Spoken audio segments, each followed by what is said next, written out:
Okay, the last wall to go on is going to be the front of the run. And it's going to be just like the back hen house wall, just a little bit lighter because you don't have all the back doors on it.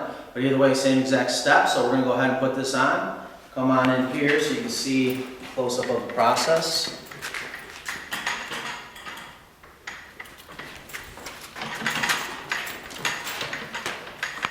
And in this corner, we label W5, that's W6, just to be on the safe side.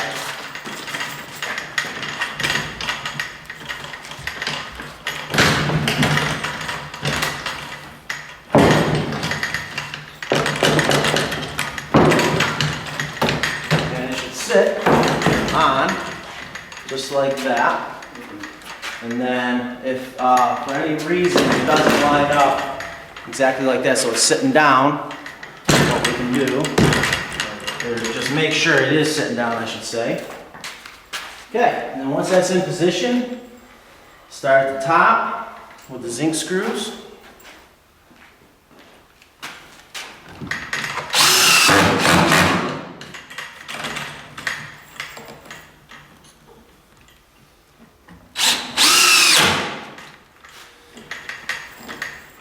And then again, having the person on the outside, flush yourself up on that back corner, or front corner I should say. And work your way right on down the corner.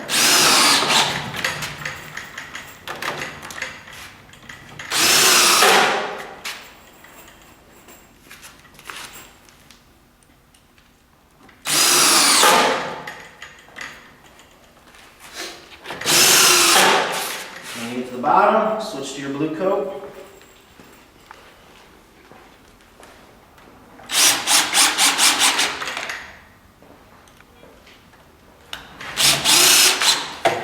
And you're going to repeat the same exact steps going down the inside of this corner. Okay, after you get all your walls on, now's a good time to go ahead and put your corner trim on, and they're going to be labeled T1, T2, T3, and T4, and they'll be labeled on the inside. So what you're going to want to do is correspond the T1 to T1, T2 to T2, and so on. So we'll start here with T1, and they are pre-drilled. And the trick with the trim pieces is to kind of just like everything else, go in together evenly. And then once it's sitting in there, in your kit, you'll have these hot dipped galvanized finishing nails. And go ahead and start it in the pre-drilled holes. And then once you know your trim is in and flush and where you want it to be, go ahead and hammer them in. Obviously, since we have to take your coop apart, we're not going to do it now, but you'll repeat those steps with the other 3 remaining pieces of trim. Now this one is T3, and this one will go in pretty much the same manner. It's just going to be a little bit different because of the front of the hen house. But again, just give it little tiny taps and it'll fit right in just like that. And again, go back through your pre-drilled holes with your hot dip galvanized nails, hammer that in, repeat the same exact steps on the other side for T2 and T4. Okay, the next step is going to be to put all your rafters on. There's going to be a total of 5 rafters. 4 are going to be completely painted, and 1 is going to just have the tails of the rafter painted. So you can start with this one, which we've numbered number 1. This one is going to go above your hen house. And what you're going to want to do is match up the numbers to the pockets that is made up between your 2 filler pieces here. So what you're going to do is drop the rafter down into the pocket like that, so just the tail's sticking out. And then we're going to go back through and screw them in later, but then the next one you can grab will be labeled number 2. Okay, after you get rafter 1 in, go ahead to rafter 2. And you'll notice in this section that this filler piece is not in yet, and that's mainly because of how we had to construct or bring these walls together. But once you put number 2 in, just have someone hold it so it doesn't fall on you. Just trust me, it can, and it does not feel good. And then, cameraman, come on in to here, please. And then go ahead and grab your filler pieces, and you'll see these guys right here. And what we can do is label this. We'll label this F1 for this side. And all you're going to do is put the filler piece down in here. And it's very important to follow these exact steps. And the first one's going to be to make sure you pull the rafter all the way tight so that outside bird's mouth is touching the outside of that wood. And then go ahead and put a screw into it. That draws it tight. So then you can just go ahead and slide this filler piece over. And then just make sure it's flush, you know, here. And then you just start right in the middle. And if it does find an existing hole, that's good. Go ahead and just let it go where it wants to go. And then so that once that's in position, you can go ahead and put your other screws in.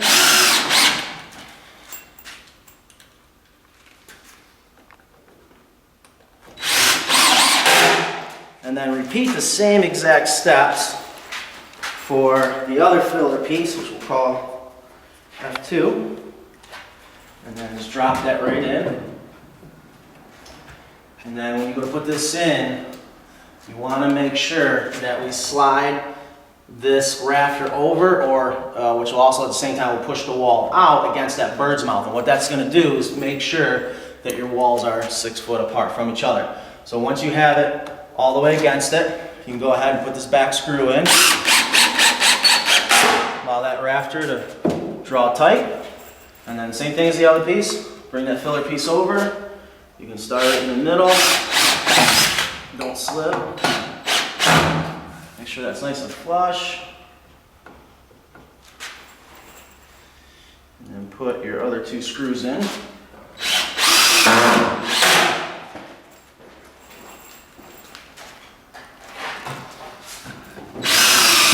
There.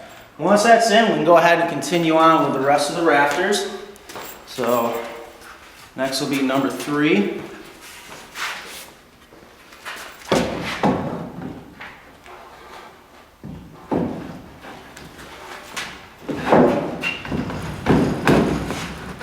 And we'll slide down just like that. And then next is number 4.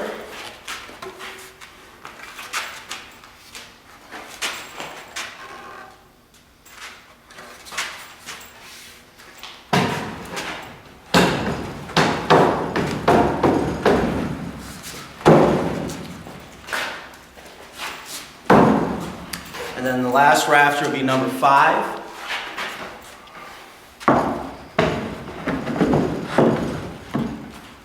There. Once all the rafters are in, now you want to go ahead and screw them all in. And what I like to do is start going down one side, again pulling the rafters so that bird's mouth is tight against this top plate here. Go ahead and just work your way down both sides of the pocket screws.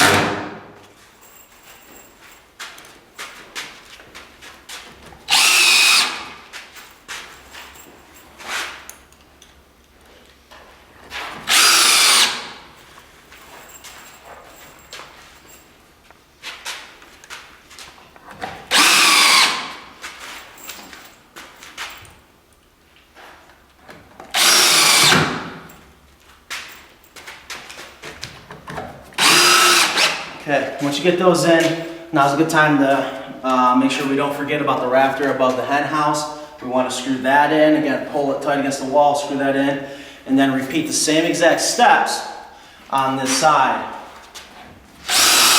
And what's going to be really important is now this is when you're going to true the walls up, and if having a person on the outside is also helpful because it's tough to see that bird's mouth. But you want to make sure that bird's mouth is all the way up against this plate, and make sure, and actually if you want to head on the other side to show that, what we're talking about,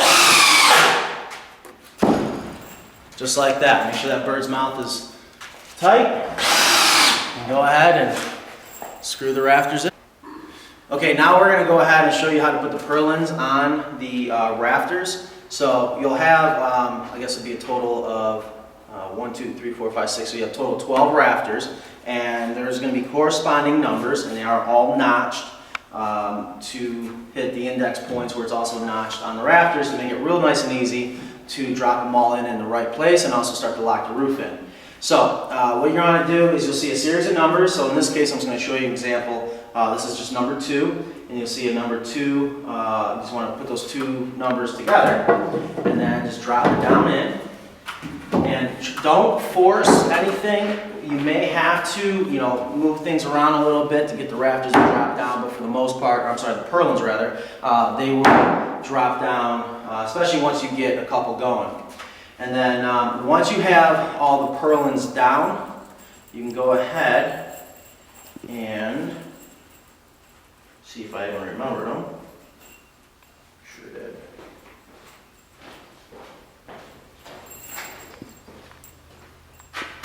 Okay, after you have all your purlins seated down into the roof on both sides, then you can go back through and nail them down. Now you'll notice all your purlins have been pre-drilled, and in your kit is going to be these 2-inch ring-shanked, just common nails. And just go ahead and you're going to put the nail in the hole and then hammer it down, and that will lock the roof down. And obviously, because we got to take your coop apart, we're not going to do that, but it's really that simple. Once all your purlins are in, get your nails, hammer it down. Now, there is one thing that we've noticed with your coop is that the top here has not been drawn tight, and the reason is wood constantly moves around on you, and this may or may not be a problem when you're out on the West Coast and go to put it together. But if it is, I'm going to show you a trick of how to draw that tight. So in this case, it's going to be where purlin 1 is, and there's a gap right here. And we want to make sure before we nail that down that we draw that tight. So we're going to go ahead and show you how to do that. Okay, so now I want to show you that trick if you have to do this and that there's a gap trying to get all your purlins to draw it tight, which again, we definitely want it to draw it tight because that's going to continue to true it up. And an easy way to do that is to take a ratchet strap, or maybe sometimes a series of ratchet straps. Here you obviously got to go about 14 foot. And what we did is we just did it to demonstrate it, where we took one of our ratchet straps, we hooked it right up here at the peak at both ends, and then just ratcheted that strap and brought the purlins tight. And once they're touching, that's all you need to do. And then as you'll see, right there, it's closed up the gap. For example, number 9, number 10, same thing here, 3 and 4, they're all tight. So once that's on, go ahead and nail it down. And once that's nailed in, it'll keep it nice and true. And sometimes what happens, especially with a hen house as big as yours, is you've got a lot of gable, and that wood's moving. And as we construct it, the whole concept to our kit is it continued to true itself up, especially with the notching. So just what you're going to do is basically draw this gable in, true it up nice and tight, hammer those nails in for the purlins, and then you're good to go. And once they're in, go ahead and release your ratchet straps or strap, and then you'll be good to go.